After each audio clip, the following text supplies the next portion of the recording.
একটা টপিকে স্টুডেন্ট বাংলাদেশের বেস্ট টিচারদের ক্লাস করতেছে, তারপরেও যখন ওই স্টুডেন্টকে জিজ্ঞেস করা হচ্ছে যে এই টপিকটা তুমি আমাদেরকে একটু বুঝিয়ে দাও, সে ওইটা বুঝাইতে পারতেছে না।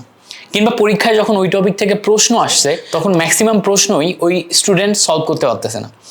এই যে প্রবলেমটা, এই প্রবলেমটার উৎপত্তি কোথা থেকে? অ্যাকচুয়ালি এই প্রবলেমটা যদি আমরা একটু ডিপ আন্ডারস্ট্যান্ডিংয়ে যাওয়ার ট্রাই করি, তখন আমরা দেখব স্টুডেন্ট লাইফে ম্যাক্সিমাম স্টুডেন্ট কিভাবে পড়তে হয় এই ব্যাপারটাই বুঝে না।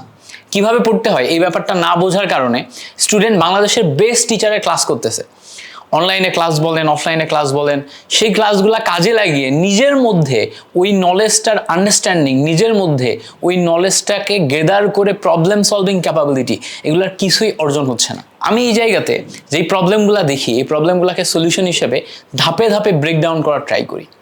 যেমন ধরেন, একজন স্টুডেন্ট যখন এই সেম প্রবলেমটা ফেস করতেছে যে বেস্ট টিচারদের ক্লাস করেও কিছুই পারে না, এর কারণ হচ্ছে যখন সে বেস্ট টিচারদের ক্লাস করতেছে, সে শুধুমাত্র বৈশা বৈশা ক্লাস করে, ওই ক্লাসটা নিজের মধ্যে আয়ত্ত করার ট্রাই করে না। নিজের মধ্যে আয়ত্ত করা বলতে কি বোঝাচ্ছি? দেখেন, শুধুমাত্র যদি আমি বসে বসে ক্লাসটা দেখার চেষ্টা করি, তখন ওইটা দেখে আমি জাস্ট ভিজুয়ালি ওই জিনিসটা বুঝতে পারছি যে আমার চোখের সামনে টিচার প্রথমে এটা পড়ালো, তারপর এটা পড়ালো, তারপর এটা পড়ালো, তারপর এটা পড়ালো। এটা জাস্ট একটা ভিজুয়াল আন্ডারস্ট্যান্ডিং, ভিজুয়ালি ওই টপিকের সাথে পরিচয় হওয়া। এর মানে এই না ওটা আমার ভিতরে আছে। আমার ভিতরে থাকতে গেলে আমাকে আরও অন্যান্য ইন্দ্রিয় যেগুলো আছে, ওই ইন্দ্রিয়র মাধ্যমে নিজের মধ্যে জিনিসটাকে একদম গেঁথে ফেলতে হবে। মানে এই প্রবলেমের সলিউশন হিসাবে আমি এভাবেও চিন্তা করি যে আমাকে যদি জিজ্ঞেস করা হয় তোমার আব্বুর নাম কি, আমি ওটা চিন্তা করে বলবো।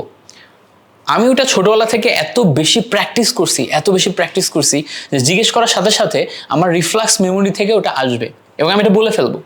কিন্তু দেখা যায় যে কোনো একটা টপিকের উপর যখন আমরা পড়ি, আমরা শুধুমাত্র ইন্ট্রো লেভেলেই থেকে যাই।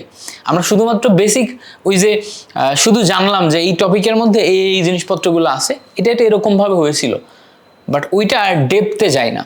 আমি খেয়াল করে দেখছি, আমরা যখন পড়াশোনা করি তখন একটা টপিকে বারবার প্র্যাকটিস করতে করতে করতে করতে করতে ওই টপিকের যত কি পয়েন্ট এবং যত ব্লকেজ থাকে, কানেকশানগুলো থাকে, একটার সাথে আরেকটা রিলেট করার থাকে, এগুলো আমরা রিলেট করতে পারি। ইভেন একটা টপিকের সাথে বইয়ের অন্য টপিকের যে রিলেশন, সেটা যদি আমরা খুঁজে বের করতে চাই, তাও আমাদের বারবার রিপিটেটিভ ওয়েতে প্র্যাকটিস করতে হয়।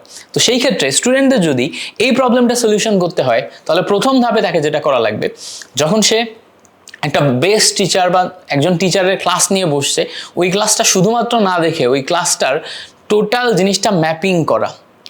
সংজ্ঞা কি বলছে, তারপরে কি আসছে, তারপরে কি আসছে, তারপরে কি আসছে, কিওয়ার্ড ধরে ধরে মেইন লাইনগুলো সুন্দর মতো খাতায় নোট করা কিংবা ফ্লো চার্ট আকারে ম্যাপ করা। এরপরে ওই ফ্লো চার্ট আকারে যেই জিনিসটা ম্যাপ করছে, ওটা নিজেকে নিজে বোঝানো, নিজেকে নিজে বারবার বোঝানো, অথবা কোনো ফ্রেন্ড যদি থাকে, কোনো ব্যাচমেট যদি থাকে, তাকে বোঝানোর চেষ্টা করা। এই যে নিজেকে নিজে ম্যাপিং করা, বোঝানোর চেষ্টা করা, এর মাধ্যমে ওই টপিকের কিওয়ার্ডগুলা নিজের মনের মধ্যে গেঁথে যাওয়া শুরু হয়। এছাড়া ওই কিওয়ার্ডগুলোর উপর ডিপেন্ড করে মাথার মধ্যে একটা ফ্লো চার্ট তৈরি হয়, যেটা আমি কিভাবে বোঝাবো, ধাপে ধাপে বোঝাবো। এরপরে ওই টপিক থেকে পর্যাপ্ত পরিমাণে প্রশ্ন সলভ করতে হবে। যদি ম্যাথমেটিক্স থাকে, ম্যাথ সলভ করতে হবে, এমসিকিউ থাকলে এমসিকিউ সলভ করতে হবে।